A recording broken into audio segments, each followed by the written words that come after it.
नमस्कार दोस्तों, आज हम आपको संक्रांति पर कीड़ी नगरी का उद्यापन, पूजा विधि व कहानी सुनाने जा रहे हैं। तो सबसे पहले कहानी सुनते हैं। हिंदू धर्म में कीड़ी नगरी सींचने का विशेष महत्व है। कीड़ी नगरी सींचने से घर में धन धान्य की वृद्धि होती है, सुख समृद्धि आती है, कष्टों का निवारण होता है। तो कथा है, एक गाँव में बुढ़िया माई अपने बेटे और बहू के साथ रहती थी। वह श्री कृष्ण भगवान की परम भक्त थी। वह दान पुण्य धर्म कार्य किया करती थी, पर वह कभी सत्संग भागवत सुनने नहीं जाती थी।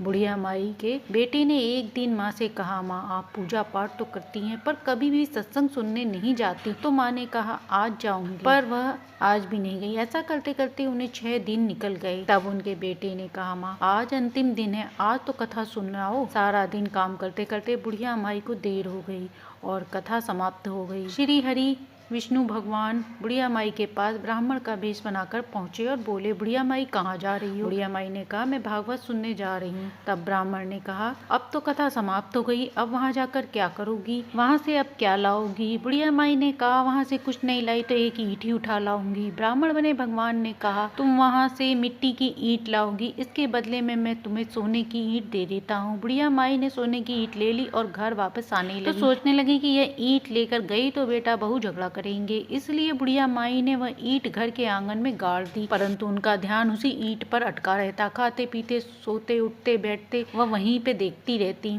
बेटे बहू ने पूछा तो बुढ़िया माई ने कहा, मैं बाहर आने जाने वाले लोगों को देखती हूँ। एक दिन बुढ़िया माई की मृत्यु हो गई और धर्मराज जी ने लेखा जोखा देखा तो पता चला। धर्मराज जी ने कहा, तुम दान पुण्य के समय ईंट पर ध्यान लगाकर बैठी थी, इसलिए तुम्हें मोक्ष नहीं मिलेगा। ऐसा कहकर बुढ़िया माई को कुतिया का जन्म दे दिया। बुढ़िया माई कुतिया बनकर आंगन के पेड़ के नीचे बैठी रहती, जहाँ ईंट रखी थी। बुढ़िया माई की बहू ने कहा, कुतिया को यहाँ से भगाओ, नहीं तो बच्चों को काट जाएगी। तब उसके बेटे ने उसे डंडा मारा तो उसकी मृत्यु हो गई। फिर बुढ़िया को सर्प योनि मिली और सर्प बनकर वह आंगन में फिर से आ गई। बेटे बहू ने डर से किसी को काट न ले, इसलिए उसे डंडे से मार दिया। अब की धर्मराज जी ने उसे कीड़ी नगरी का रूप दिया और उसी आंगन में वह वहीं रहने लगी। घर वाले बहुत परेशान हो गए, भगवान का स्मरण करने लगे तो विष्णु ब्राह्मण के रूप में आए और बोले, कुछ खाने को दो। घर वालों ने कहा, महाराज खाने को कुछ नहीं है, घर में कीड़ी नगरी हो गया है, आप कुछ उपाय बताएं। तब ब्राह्मण बने भगवान ने कहा, आंगन में से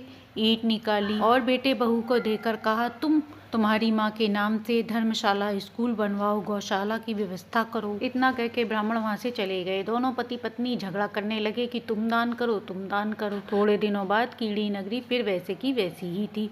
कुछ दिनों बाद ब्राह्मण फिर आए तो बेटा बहू ने कहा, हमारे घर की हालत तो वैसे की वैसी ही है, कीड़ी नगरा तो वैसे का वैसे ही है। तब ब्राह्मण रूपधारी भगवान ने कहा, सोने की ईंट के टुकड़े लाओ, उससे जो धन मिलेगा उससे अपनी माँ के नाम से दान करो। इस कीड़ी नगरा में शक्कर डालो, आटा डालो, ऐसा करने पर तुम्हारी माँ को मोक्ष मिलेगा। तब बेटा बहू ने ऐसा ही किया। तभी से मान्यता है कि जो व्यक्ति प्रतिदिन आटा व शक्कर कीड़ी नगरी पर डालता है वह सब सुख भोगता है, सदैव धनवान पुत्रवान बना रहता है, उसके घर के सभी कष्ट दूर होते हैं। कीड़ी नगरी की पूजा विधि व उद्यापन विधि इस प्रकार है। मकर संक्रांति पर कीड़ी नगरी का उद्यापन किया जाता है और उसी दिन से उठाया भी जा सकता है। हमें कीड़ी नगरा सींचना जरूर चाहिए, हमेशा नहीं तो कभी कभार। इससे घर में सुख शांति रहती है, अन्न धन के भंडार भरे रहते हैं तथा मुसीबतों का छुटकारा होता है। इसकी कहानी का उद्यापन भी जरूर करना चाहिए।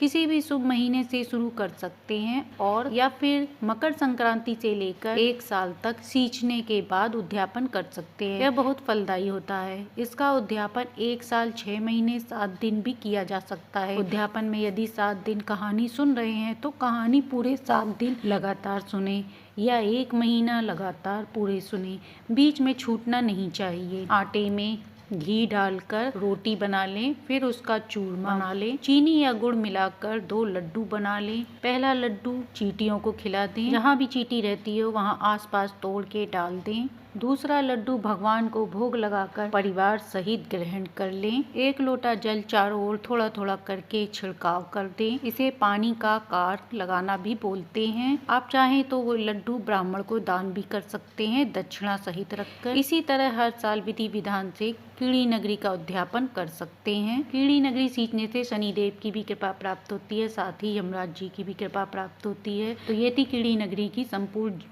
पूजा विधि, जानकारी व कहानी अच्छी लगी हो तो लाइक एंड सब्सक्राइब करें।